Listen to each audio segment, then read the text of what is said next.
เม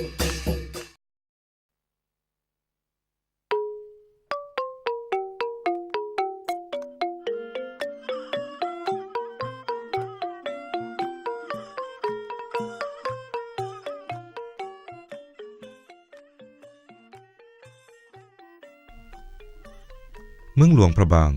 ตั้งอยู่ระหว่างแม่น้ำโขงและน้ำคานทั้งทิศเหนือของประเทศลาวซึ่งมีเนื้อที่ประมาณ 1,832,000 เฮกตาร์และมีพลเมืองประมาณ 63,000 คน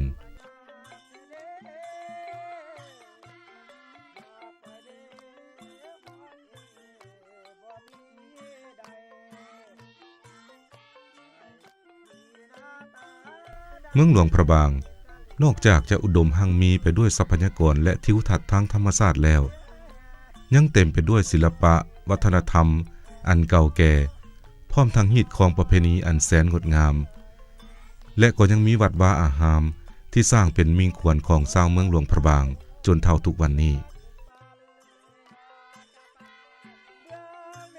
ในวันที่ 2 เดือนกุมภาพันธ์ ปี 1998 องค์การสหประชาชาติยูเนสโกได้เลือกให้นครหลวงพระบางเป็นหนึ่งของเมืองมรดกโลก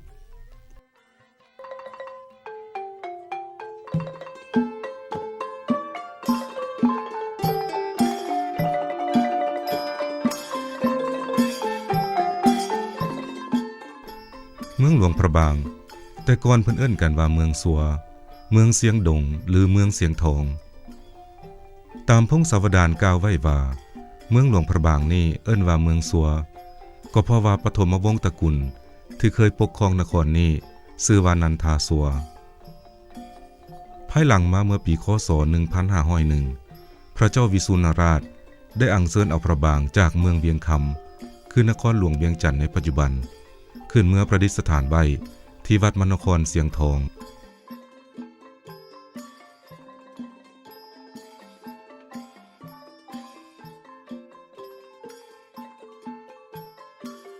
แต่นั่นมา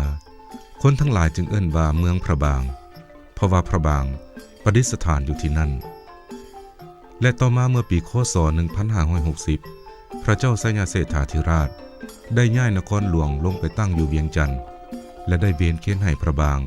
ประดิษฐานเป็นมิ่งขวัญของชาวเมืองมาจนตราบเท่าทุกวันนี้เมืองหลวงพระบางเป็นเมืองที่มีวัดวาอารามเก่าแก่และสวยงามเป็นจำนวนหลวงหลายชาวหลวงพระบางส่วนหลายเป็นชาวพุทธ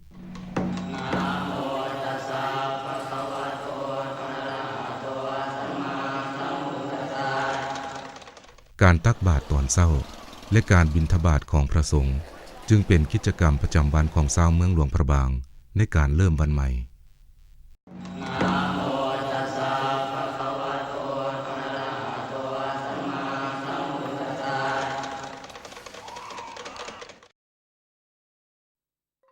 วัดเสียงทอง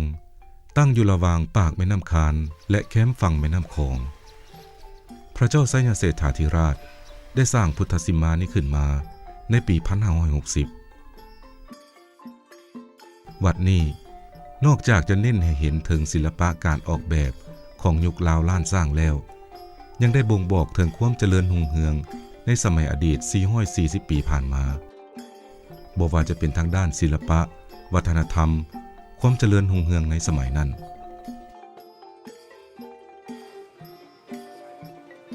เป็นผลสะท้อนให้ชาวนครหลวงพระบาง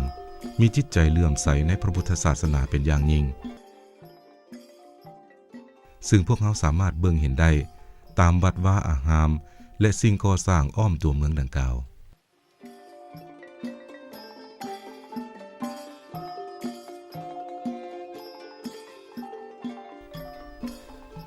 ด้านขวามือทั้งเข้าวัดเสียงทองจะมีห้องเก็บพระโกฐ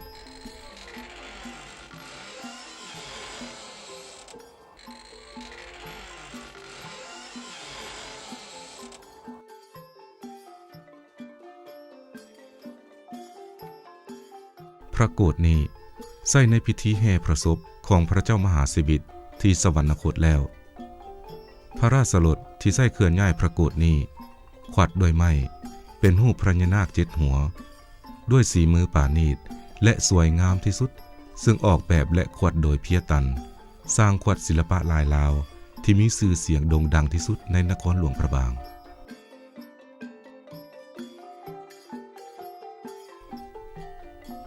นอกจากวัดบ้าอ่างหามที่งดงามแล้ว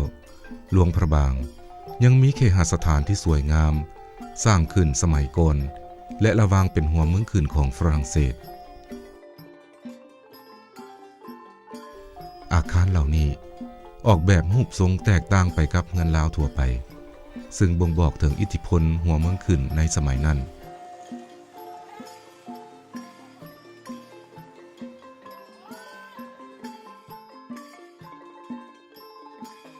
เคหะเหล่านี้ได้ถูกบรรลุลงสื่อในบัญชีรายชื่อเรือนโบราณขององค์การสหประชาชาติยูเนสโก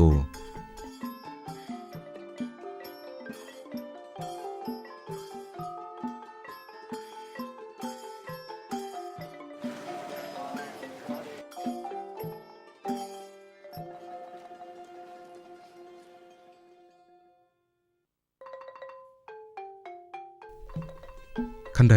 328คันที่เริ่มตั้งแต่เส้นทางใหญ่กลางเมืองต่อหน้าพระราชวังเก่า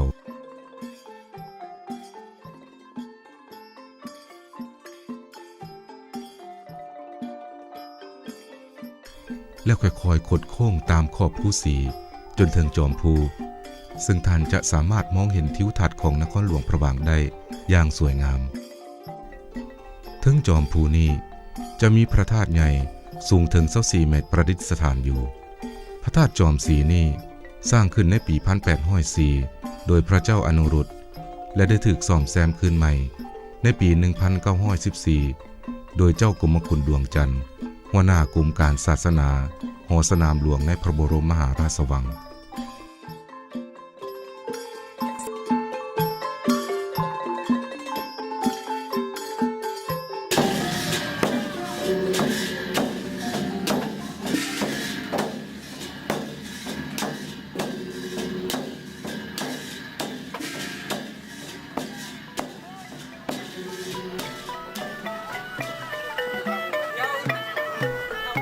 บุญสงกรานต์หรือวันปีใหม่ลาวนี้เริ่มขึ้นในกลางเดือนเมษาซึ่งชาวนครหลวงพระบางนอกจากจะเฉลิมฉลองวันสงกรานต์ดังกล่าวนี้อย่างม่วนซื่นแล้วยังจัดบุญสงกรานต์นี้ตามฮิตของประเพณีของเมืองอีกและก็แตกต่างไปจากเมืองอื่นๆในประเทศลาว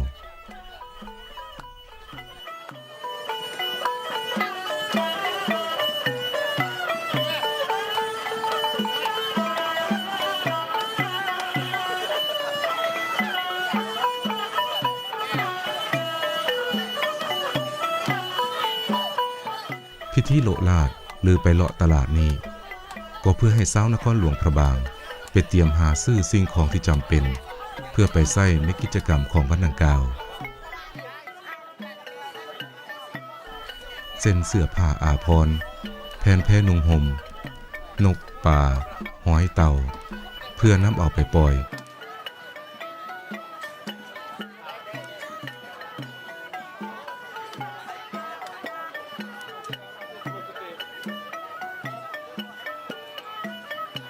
พร้อมกับตัวเพิงที่มีรูปลักษณะทุงแล้วแต่งแต้มด้วยสัตว์12ราศีเพื่อนำไปเสียบใส่พระธาตุทรายซึ่งชาวเมืองนิยมข้ามไปตบพระธาตุทรายอยู่ที่ดอนทรายมงคลกงกันข้ามกับฝั่งแม่น้ำโขงบ้านเสียงแมง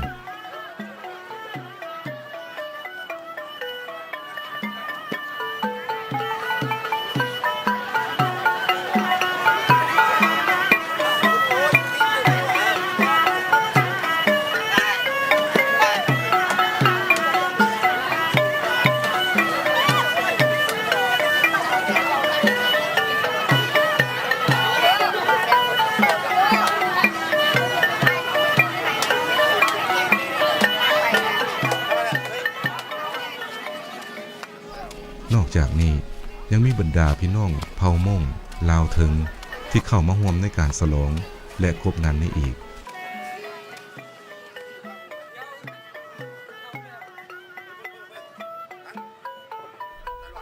พิธีโลลาดจะดำเนินกันไปจนถึงตอนเที่ยงหลังจากนั้นก็จะเป็นการลงไปตบพระธาตุทราย อยู่ที่ดอนทรายมงคล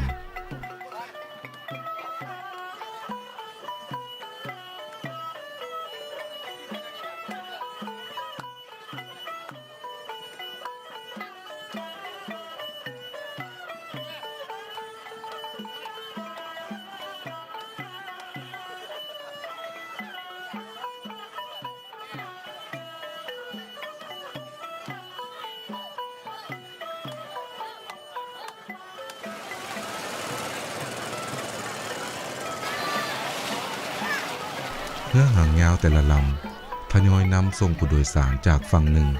มาสู่ดอนทรายมงคลอย่างบ่ขาดสาย การคบงานและตบพระธาตุทรายที่ดอนทรายมงคลนี้จะเป็นที่นิยมของบรรดาหนุ่มสาว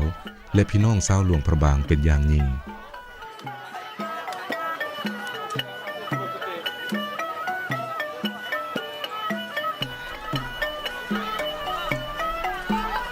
นอกจากการเล่นรดน้ำกันแล้วก็ยังมีการโปะแป้งขาวใส่หน้าใส่หัวซึ่งบางครั้งก็เข้าตาอีก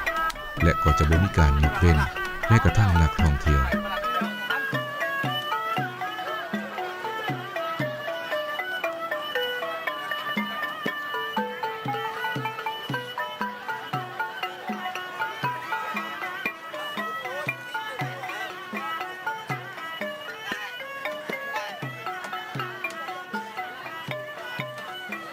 การตบพระธาตุทรายนั้นจะเฮ็ดเป็นรูปเจดีย์มนๆหลังจากที่ตบได้ขนาดแล้วก็จะนำเอาน้ำปูนขาวมาหดใส่พร้อมกับปั้นดินทรายให้เป็นรูปมนๆแล้วเอามาวางไว้ขอบรอบพระธาตุทรายที่ตบไว้จากนั้น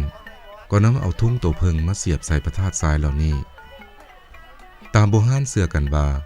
ทุ่งโตเพิงดังกล่าวที่เสียบใส่พระธาตุทรายนี้จะเป็นที่เพิงของชาวบ้านช่วยให้เฮาอยู่ดีมีแฮงและมั่งมีสีสุข